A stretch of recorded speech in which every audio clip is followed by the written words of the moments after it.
Hey everybody, Josh Neighbors here, Locked On Big 12 podcast. It is the 16th of February, 2023.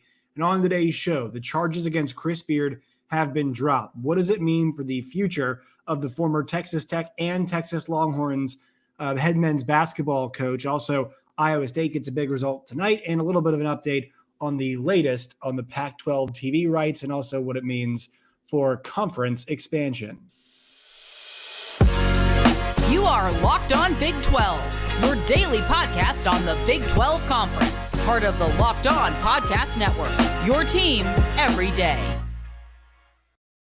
Once again, Josh Neighbors here, Locked On Big 12 podcast. Today brought to you all by the FanDuel Sportsbook. Make sure you guys subscribe to the show. Trying to get to, 3,400 by the end of February. So you guys subscribe. That will help us reach that goal. I have the smaller mic today. Pat Bradley from former Arkansas sharpshooter and also the SEC Network and SiriusXM did not have a cord or a mixer or anything, so I lent Pat mine for the day here in Little Rock, Arkansas, so the shooter could do his XM show. We have a small mic; it's still good enough for today, but just being a kind soul. Make sure you guys can also be kind souls by once again subscribing, following us on Twitter at LOBig12, and following me at Josh Neighbors _ on Twitter. So we've done a lot of the conference expansion stuff, guys. There are plenty of episodes in our feeds about that. We'll have an update later. But I would like to kind of go away from that for today's show because we got this Chris Beard news. And also, too, I think it's just nice to step away from that and pay attention to some of the sports that are happening because softball and baseball have kicked off, or softball has. Baseball kicks off this weekend, obviously. Some big stuff happening across the Big 12 footprint down in Dallas. College baseball showdown. There's a whole lot going on. Also, Big 12 hoops. They ramp up for what is a massive weekend coming up. Massive weekend in the Big 12. But we got the news today that, the district attorney in Austin, Texas, has dropped the charges, the felony domestic violence charges against former Longhorns men's basketball coach Chris Beard, in part because of the alleged victim's wishes not to prosecute. Travis County District Attorney Jose Garza said that after a review of the evidence and considering the wishes of Randy True, Beard's fiance, his office determined the charge of assault by strangulation, suffocation, family violence could not be proved beyond a reasonable doubt. Beard was arrested December 12th after True called 911 and told officers Beard strangled, bit, and hit her during a confrontation in his home. She later said Beard acted in self-defense and that she never wanted him prosecuted. Quote, "Everyone knows that Coach Beard has maintained his absolute innocence since the moment he was arrested," said Perry Minton, Beard's attorney. Additionally, this district attorney has a well-earned reputation for being very tough regarding domestic violence cases. The fact that Mr. Garza's review resulted in this determination so quickly says a lot. We are very pleased. Garza defended his office's record of pursuing domestic violence cases, noting it has secured more than 1,000 convictions in family violence cases since 2020. It's a lot, since 2021. According to the police affidavit in support of Beard's arrest, True initially told officers he strangled her from behind to the point where she couldn't breathe for several seconds. The affidavit listed several visible signs of an altercation, including leg bite marks on her arm and abrasions on her face. According to the affidavit, True initially told the police, quote, "He choked me, bit me, bruised me all over my leg, throwing me around and going nuts." Her later statement did not address why she called 911 or several of the physical injuries described in her police report. So Texas then found him unfit. I guess the next step is we'll see, is Chris Beard going to go after that money maybe from Texas? But Texas, there is a morality clause, I believe, in that contract that said if they do anything that kind of makes, if he's involved in a situation that makes the university look bad, they can get rid of him. They offered him the chance to step down. He said no. They fired him pretty promptly after that. It sounds like this was not a decision that Chris Del Conte made. This was made by the higher-ups at the University of Texas. And this is obviously a very difficult topic. It is an uncomfortable topic for me to talk about sometimes. Not that I'm saying I'm personally affected, but I just think it's an uncomfortable topic. Here is what I will say. There are a lot of folks out there who are saying now the charges are dropped, so this has cleared Chris Beard to return to coaching. I do not agree with that. I think when you look at the initial statement and what the police took down, and then the statement following, it does follow a pattern that sometimes we see of people who are victims of domestic violence reneging on what they said. Now, also, people have lied before. It's happened. I think with this particular situation, the details were pretty grim. I think I would start there and just saying, I don't want any part of this if I'm a university or a coach or whatever, or, hiring a coach. I think there are desperate programs that will go after him, but I think it's besides the point for what I'm talking about right here. I just want to note this too, guys. This incident was not like the most shocking thing that ever occurred in the entire world. From what I've heard from people in the know, and also Jeff Goodman said this too, it sounds like there's some volatility with that relationship. I think even Chip Brown said this. He said, look, you talk to people around Texas Tech, and it sounds like volatility was not something that was uncommon when it came to this relationship. And it bubbled up, and something happened here. It sounds like, I talked to somebody else this morning who said, this was not shocking. There have been some stats before. So it seems like a situation that once again has had some volatility to it. And look, if you're going to hire him again, you need to see what that situation's like. Are those two going to remain together? And it sounds like they are right now, at least. It'd be concerning for me. There are programs out there that would give him a shot. I think there are plenty of mid-major programs that are going to vet him, and a SoCon school, a school in the MAC, MAAC, West Coast Conference, MAC, that version of the MAC, right? There are schools that could hire him. Much like Iona hired one, Rick Pitino, right? He's done very well there. He's not been able to find his way back into the top level ranks of Division I college basketball. Chris Beard's situation's a little bit worse than that. Now, on football side, we have, right? Hugh Freeze, obviously. Bobby Petrino has found his way back in. Art Briles has not. Kendall Briles has. So there are different cases that vary. I think when it comes to the mid-major schools, there's a chance they get back in. I don't think there is. I'm skeptical a Power 5 school hires him right away. The number one candidate for doing this, in my opinion, would be Louisville. I think Louisville would be the number one candidate to do it because of how desperate they are. They want to win basketball, and obviously things have gone so poorly for them. Ole Miss is most likely going to be parting ways with one Kermit Davis at the end of the season. I don't know if they'd go in this direction. I wouldn't if I was them, but I've made that point pretty clear. We'll see what their desperation level is to win in men's basketball. It has not been really high in the past.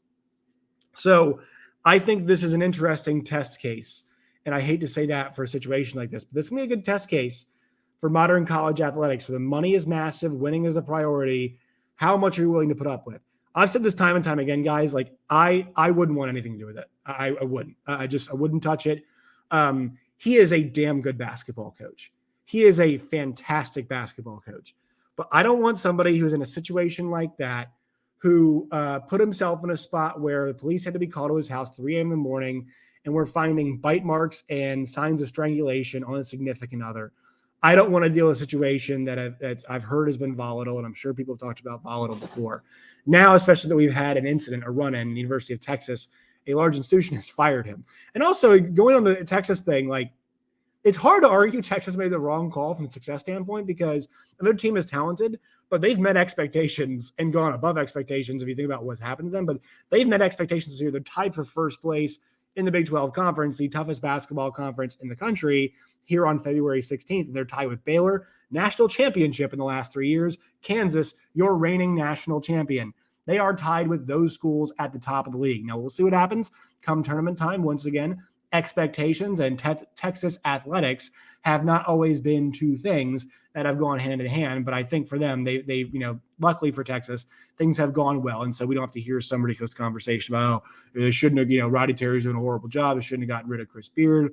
Luckily, things are going really well there right now. But Chris Beard is a fantastic basketball coach. I will not deny that. There's no way you can argue that. But if we're talking about somebody who is coaching a group of young men, and we're supposed to think that they're student athletes and you're supposed to be guiding them towards their future, I'm not wanting somebody who could potentially set a horrific example and potentially be a fraud for what he, kind of preached about, the kind of family atmosphere around his teams.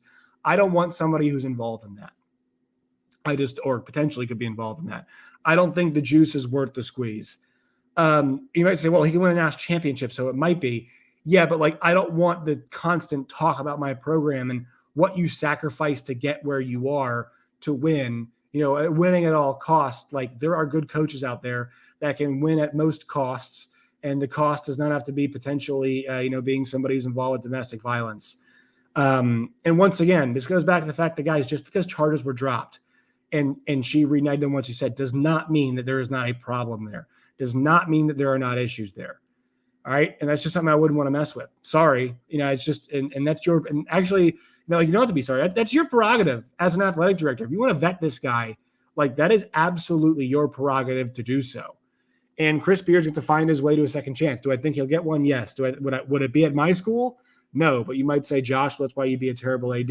Sure, whatever. But you know what? I'll go to bed at night knowing that I didn't hire somebody potentially who's involved with something like that.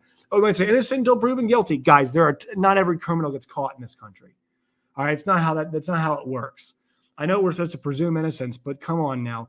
If she's going back on what she said, she clearly does not want him to be prosecuted. She's not going to cooperate. How do we corroborate anything that happened if Chris Beard denies it, if she then denies what she said, and all we have is that police report? Those two people are the only people who are there. That's how this thing is going to work, and that's how it's going to go down. So that's what makes all of this very difficult and a very sticky situation all the way around. But there are schools out there that will take a chance, I think. Once again, like Louisville, I don't think they would. Georgia Tech, right? They might become open. They're in that list of Power 5 schools that were floating becoming open this year. Ole Miss, as I mentioned before. So we'll see. But I'm not, if Pat Chambers goes somewhere else, would a Penn State do it? I don't know. I once again, I know that I wouldn't do it. All right. And so this is a situation we have to track. But obviously, he's very prominent for what he accomplished in this league, especially what he accomplished at Texas Tech. All right, quick word from our sponsors on today's show. We are brought to you all by the FanDuel Sportsbook.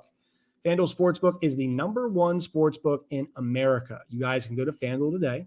What you guys can do is you guys go to FanDuel.com/locked-on, and you guys can place a first bet, and you guys can also get some money back if that bet misses. So once again, FanDuel.com/locked-on. It's the best interface, in my opinion, in all of sports wagering. So check it out, FanDuel Sportsbook. Check that out today. I want to thank them for being the official sports betting partner of the Locked On Podcast Network. All right, folks. So last night, big contest last night between Iowa State and TCU. Iowa State gets the job done against the Horned Frogs, who, you're really starting to worry about where that team's going to be. I'll say this again because of where I was before on this. I had said consistently, in the beginning, when we saw them beat Kansas, I think this team showed enough of a punch, in my opinion, to be a Final Four team at full strength. When you think about all of the guys that they have, Miles, Miller, Ball, Lampkin, O'Bannon, Cork, Peavy, all these guys, Coles, all these guys they have, but they had a really good chance of making something happen. They need Mike Miles back desperately. They got 21 minutes of Eddie Lampkin, and he fouled 3 times, but they're not where they need to be with the injuries. And the problem is we're seeing this right now. Actually, it's funny we're mentioning this because I'm covering the Hogs, Arkansas, and seeing them. They're trying to reassimilate a guy in Nick Smith Jr., who is ostensibly, he's a more talented player than Mike Miles is, but he's also a younger player. He's not played that much college basketball. They are trying to reassimilate him into their lineup. And they've got a lot of guys who are freshmen that played a lot of minutes, like Jordan Walsh and Anthony Black and Ricky Council and Devo Davis. They're trying to reassimilate these guys back into it, but it's just difficult to do. Now, I think, once again, Miles has the luxury of having played with Lampkin and Ball and O'Bannon and Miller, all at least for one season, plus for more for some of the other guys. So this is a guy that's had a lot of success. It's had success with these other teammates. I think they should have knocked off Arizona last year. And we saw him or the running frogs run train over over KU. And you just hope they have enough time, because now we're facing a situation for TCU where you look at the rest of their schedule. They've got 5 games left. Oklahoma State and Kansas, both at home, at Texas Tech, TCU, and at OU as my AC now comes on. It's blowing very, very loudly. So, sorry, folks. We'll wrap up the show here pretty soon anyway. So they've got to deal with all of that right now. And that makes for a very difficult situation with those playing, the high level of competition, but also having to bring back your best basketball player. Now, I think this is a bit of a better transition, but staying in shape and basketball shape are two totally separate things. And that's what the Horned Frogs are going to have to square if and when they get Mike Miles back and ready to go. But you don't want to rush him back. But now, you get 5 games regular season, and they're going to get a Big 12 tournament game as well. But they've dropped below 500 in the league. And once again, I'm not saying it's the most alarming thing in the world, because we know what this team is capable of. But right now, they're on a 4-game losing streak. They've lost 5 of their last 6. And, really, they don't have too many signature wins right now without a Mike Miles in the rotation, in the lineup. Now, he's that special of a player. Right now they got a lot of good role guys, but they just have not been able to pick up the slack in a meaningful way. But it's difficult to do in this kind of a league. So there's a lot of questions there. Iowa State, I don't know. I mean, once again, Hilton Magic has been great to them. They're still 4th in the league. They just dropped that first home game. Let's see what happens this week when they go on the road, because now they play at KSU and at Texas. Then they have Oklahoma and West Virginia and at Baylor. So they've got 3 road games against top 12 opponents still left for them on the year. I don't like that proposition for Iowa State, but still, it's really good. They're a good team. It's a good win. They'll be able to lock teams down. They just, without that dominant scorer, you're always wondering how far they can go in the tournament. I think it's the next step for this program, but Otzelberger's done a great job once again this season. All right. One more quick note. Everything's going off my house right now. One more quick note on this. So, want to double back to the conversation on the Pac-12 yesterday that we were having about how good this basketball program and this team, how good they can be, right? Or excuse me, how good they can be, the program can be, about where this situation is going to go with them and television rights, right? So where are they going to end up with their TV rights situation? And one thing I didn't count yesterday to really talk about was the fact that Turner and CBS could be out because they got priced out. That is possible. That is true. Amazon could be thinking that, and also ESPN could be thinking that, hey, we're going to outbid them. And I also think Josh Pate made a great point too, that look, the Pac-12 can be had for cheap, and you can go in and basically own an entire conference. The problem is nobody really seems too eager to go own the entire conference, the entire league.